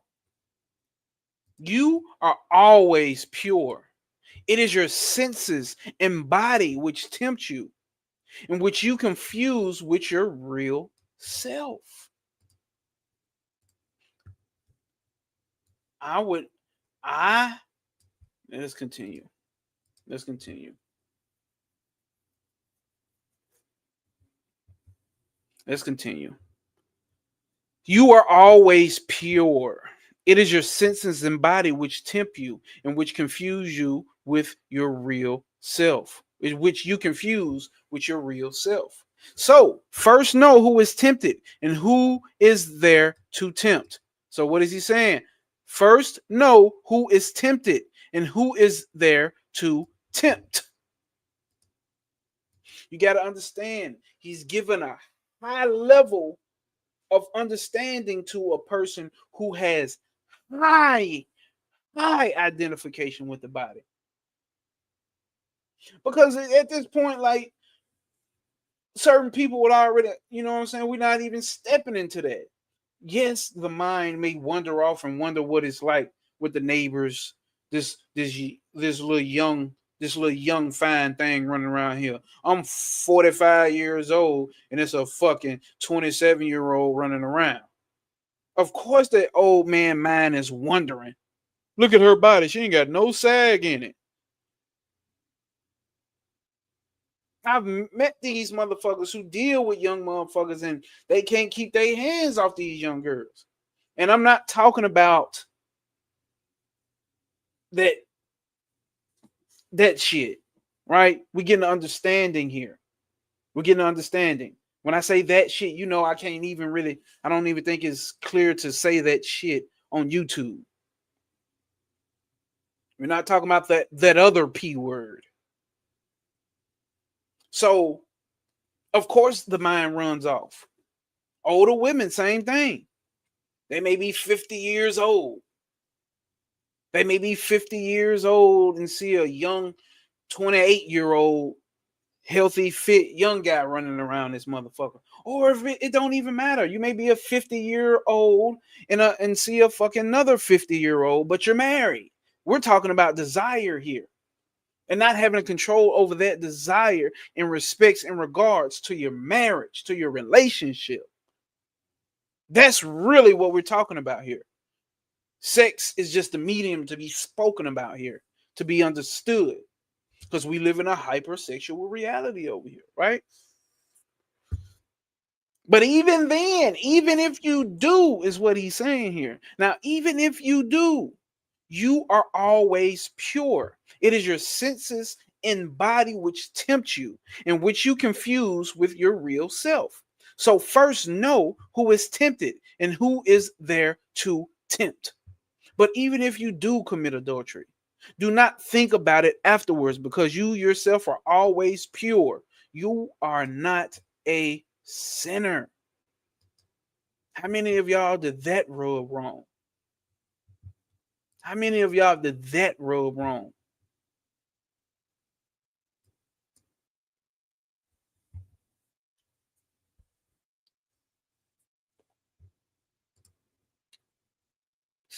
Hey, yeah.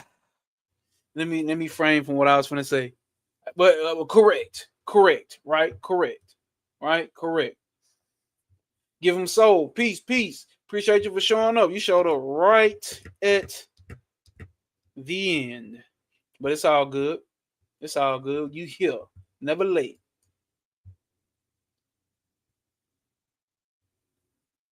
It's to produce the meat suits. Point blank. Period. Right.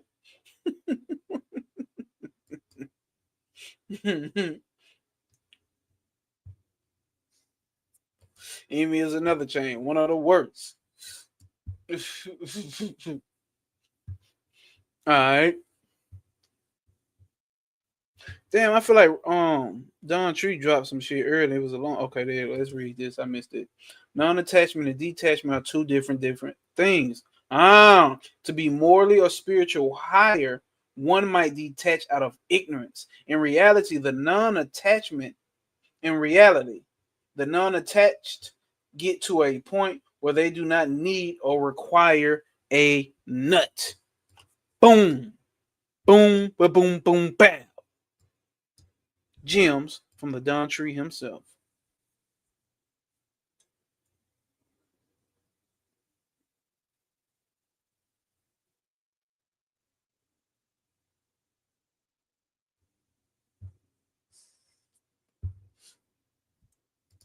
Wayne says, Jesus forgive all my sons type vibes. But it does not, but it makes sense because we are not really here. Right. You see what I'm saying? So at this point, it's not even no one forgiving anyone because none of us never existed as individual human beings or as what's the name? Say meat suits, right? Damn. Some have sex for the practice, right? Because you got the sexual aspect of tantra, right? But they've made it highly ritualistic as well, right? I am not my sins. What sins, right? What sins? No, facts. Facts. Now don't talk. Go around doing silly shit knowing you are pure.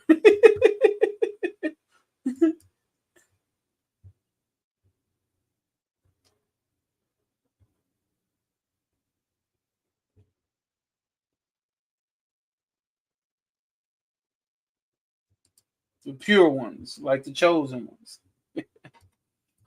All right. But remember, you are not the sinner. Questioner says, how do we root out our sex idea? By rooting out the false idea of the body being the self. There is no sex in the self. Be the self, and then you will have no sex troubles.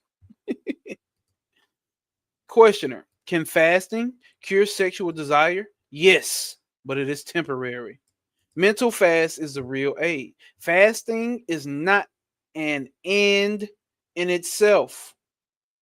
There must be spiritual development side by side. Complete fasting makes the mind too weak. The spiritual quest must be kept upright through a fast if it is to benefit spiritually. Take that with your fasting. All right. Can one progress spiritually by fasting? Fasting should be chiefly mental.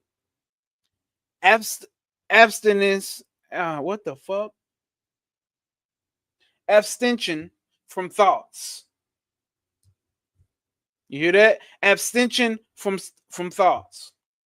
That's the fast. Fast from your motherfucking thoughts. Mere abstinence from food will do no good. It will even upset the mind. Spiritual unfoldment will come rather by regulating eating. Did you hear what he said there? You'll have a better spiritual unfoldment happening by regulating your eating than to just go into complete fast. But if during a fast of 1 month the spiritual outlook has been maintained, then in about 10 days after breaking of the fast, if it rightly be broken and follow judicious and followed by judicious eating, the mind will become pure and steady and remain so.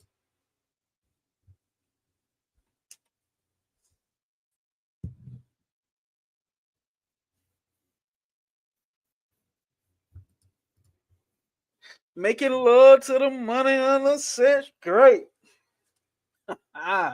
Facts, carbon puzzle piece. I can believe that right there. That's powerful. I believe that.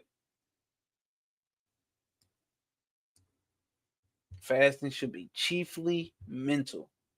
So, when I say pull back and observe your thoughts, you should be fasting from your motherfucking thoughts. When I say go into observer mode,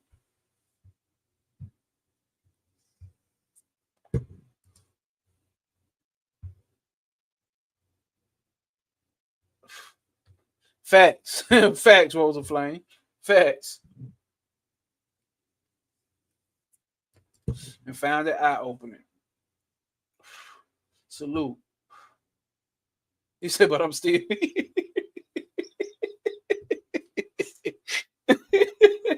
but I'm still here. But okay. So if it's broken rightly and followed by judicious eating, the mind will become pure and steady and remain so. In the early days after my coming here, I had my eyes closed and I was so deeply absorbed in meditation that I hardly knew whether it was day or night. I had no food and no sleep. There were, when there is movement in the body, you need food for it. This is still Bhagavan talking. All right. When there is movement in the body, you need food for it. If you have food, you need sleep. If there is no movement, you do not need sleep. Very little food is enough to sustain life. That used to be my experience. That used to be my experience.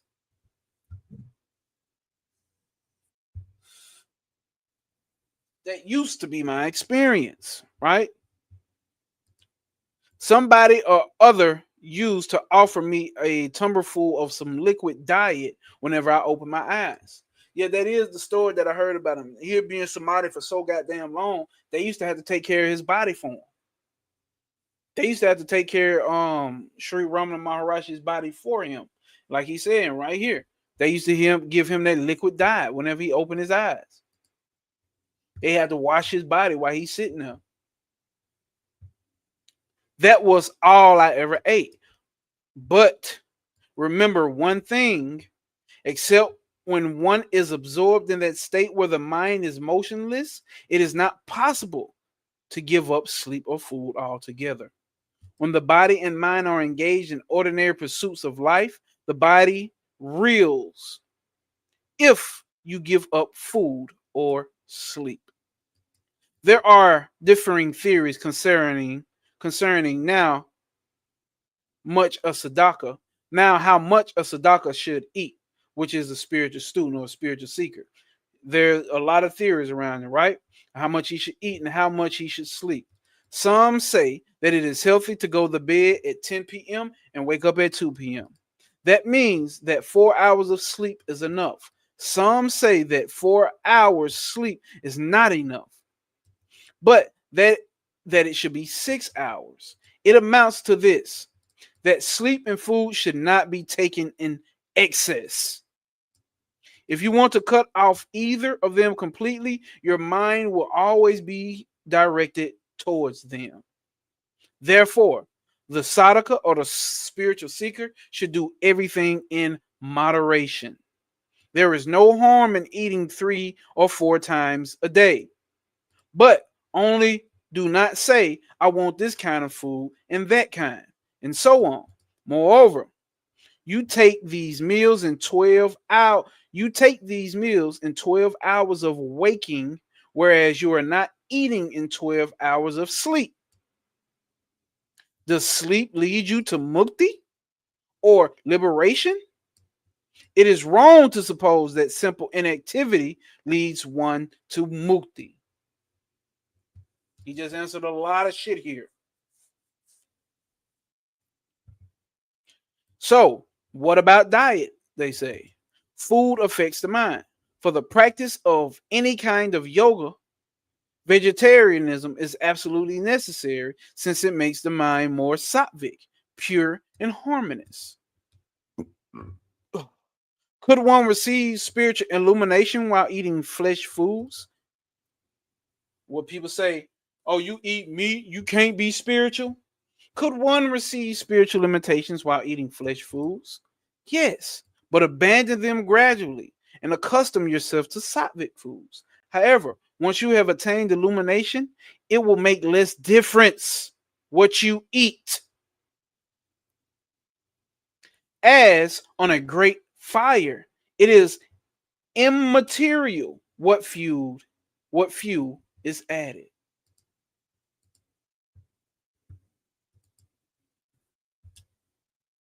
So if you come to that point where you know the self, it makes no difference what the fuck you eat.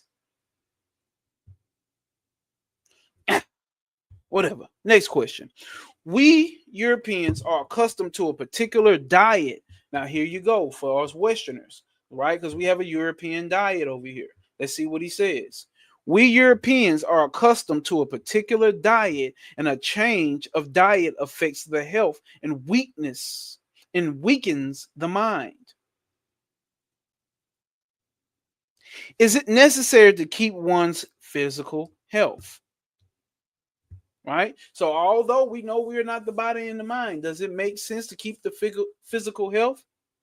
Bhagavan says, quite necessary. The weaker the body, the stronger the mind goes. Did you hear that? Did you hear that? I just looked over seeing Don Tree's statement. Eat pussy and shine eternally. And I do not disagree. Mm-hmm. Now don't trip my tongue slipping that butt, girl. But anyway, quite necessary. The weaker the body, the stronger the mind grows. The weaker the body, the stronger the mind goes. In the absence, you will hear the difference. Stronger body, stronger mind. He's saying the total opposite. Let's highlight that. Let's not just glance over that. The weaker the body, the stronger the mind grows. Question: in absence of our usual diet, our health suffers and the mind loses strength. In absence of our usual diet, our health suffers and the mind loses strength. What do you mean by strength of mind? Is what Bhagavan asks him. The power to eliminate worldly attachment is what I mean. The quality of food influences the mind. The mind feeds on the food consumed. Questioner: really? Then how can Europeans adjust themselves to sattvic food only? Bhagavan told him, habit is only adjustment to the environment. Habit is only adjustment to the environment. It is the mind that matters.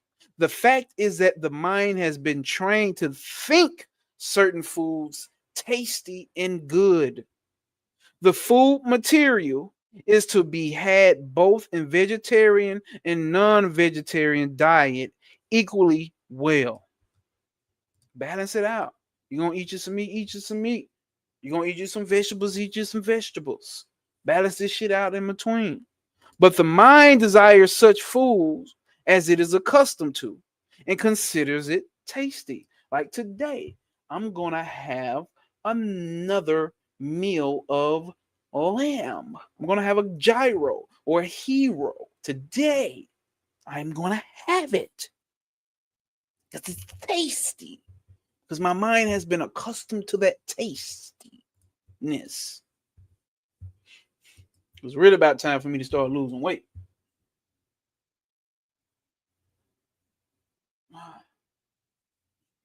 Question: are there restrictions for the realized man with regard to food? No. He is steady and not influenced by the food he takes. Eat what the fuck he want to eat. He can even eat. He can even eat. He can even eat a little ass if he want to. Eat your little ass. It don't matter. You didn't already realize yourself. You understand for sure with conviction that you are not this mind and this body. Eat a little ass. Question: is it not killing life to prepare meat diet? Well, he says, ahams, non-violence stands foremost in the code of discipline for the yogis. Question: even plants have life, is what the questioner said. Same shit I tell a vegan. You killing plants. Answer: so also the slabs you sit on. So even the slabs of wood or the seats that they sitting on, it has life. Right?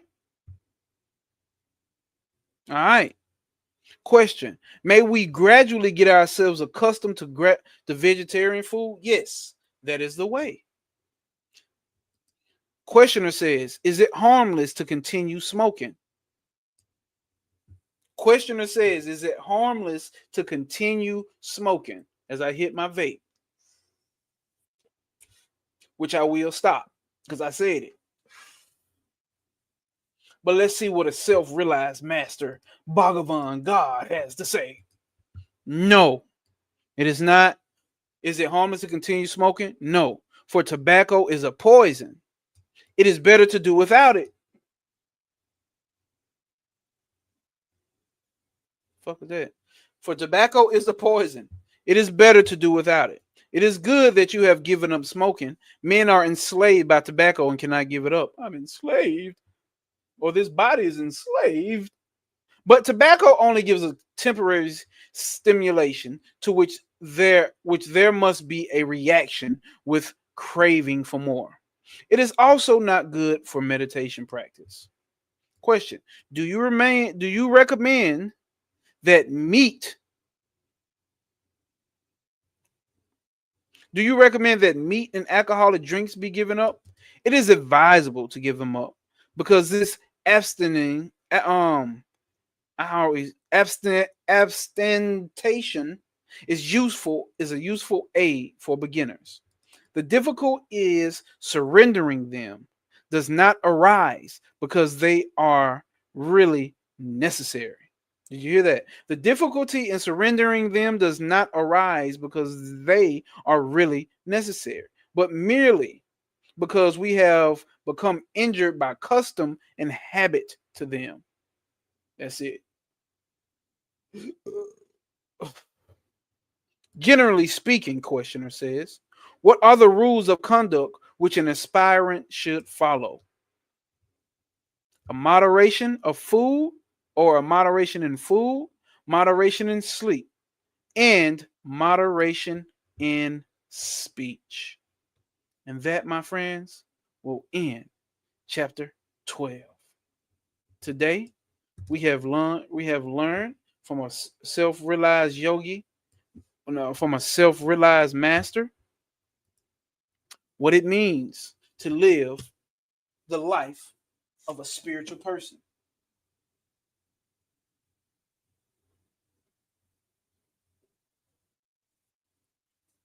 What it means. Ultimate message here: to understand you are not that body and not the mind. The same message is going to be the same message that we've been getting all the past 11 chapters, this past whole year. Facts, general advice.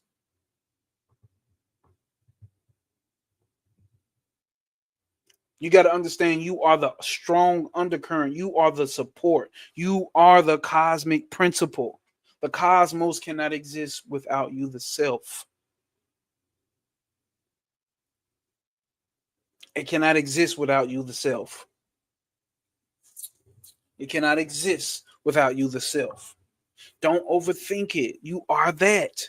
And if it comes to where those thoughts come and you push to make changes in your diet and your habits, it shall be done and it will be done and you will do it.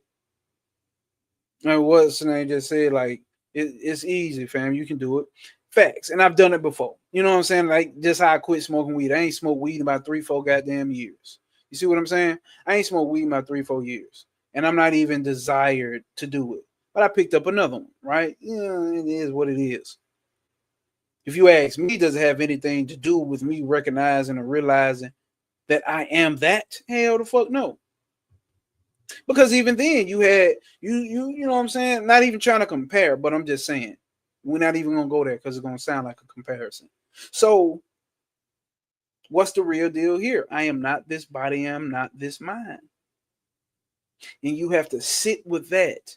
Have that to be your background knowledge. Because the niche is the what? The remover of obstacles.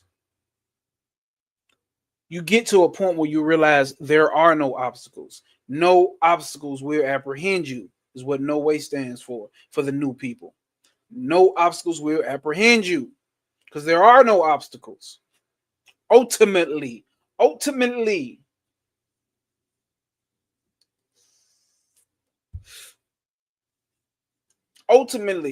you are not this body, you are not this mind. Here we go. Let's pull this up one more time. Deep sleep. Waking, dreaming, and deep sleep, and then silence. You sit up here at the top, the pure silence after Om, because this is Om.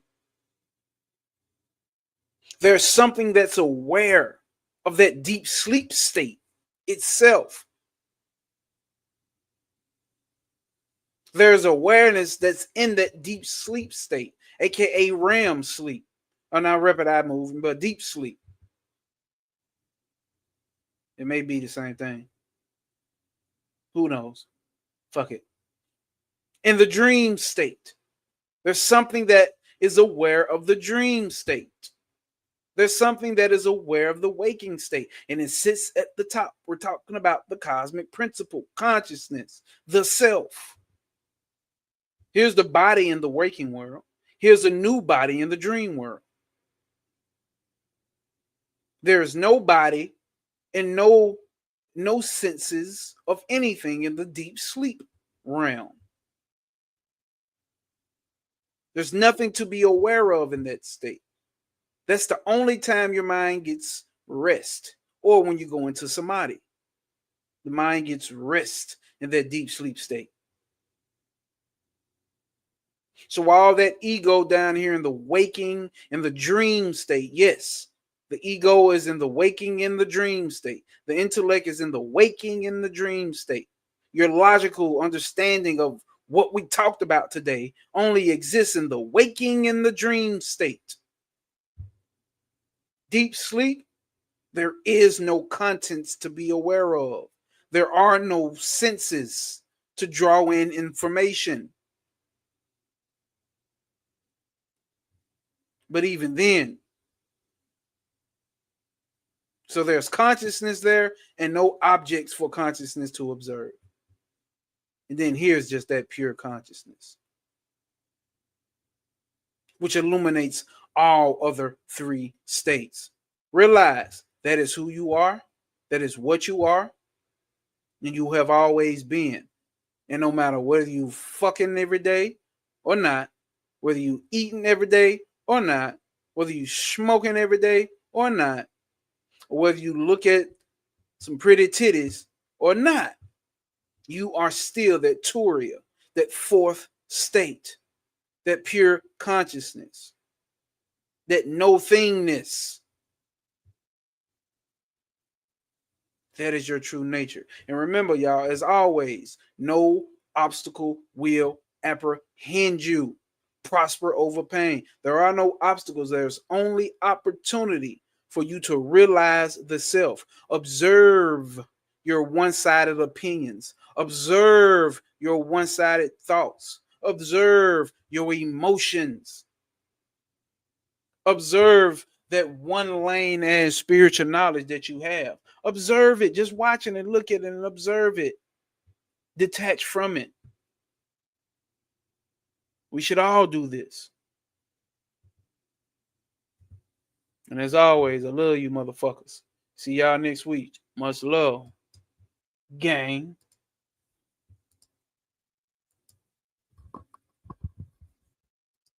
Oh, shit.